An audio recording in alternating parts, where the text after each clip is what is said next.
44 নম্বর যে কোশ্চেনটা দেখছেন এটা খুবই গুরুত্বপূর্ণ কোশ্চেন। এখানে কোশ্চেনটা হচ্ছে এমন, $10,000 dash a lot of money. তো এখানে একটা ভার্ব ইউজ করতে হবে। আমরা দেখতে পাচ্ছি যে অপশনে আছে আর, আরেন্ট, ইজ নট এবং ওয়ার।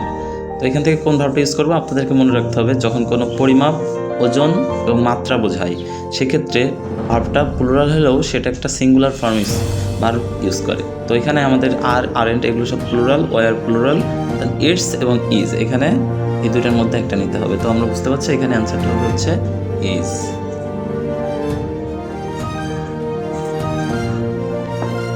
আরও একটি গুরুত্বপূর্ণ কোশ্চেন, সেটা হচ্ছে 42 নম্বর যে কোশ্চেনটা আমরা এখানে দেখতে পাচ্ছি, the list of items dash on the desk. তো এই জাতীয় যে কোশ্চেনগুলো আসবে আপনি একটু মনোযোগ দিয়ে শোনেন তাহলে পেরে যাবেন।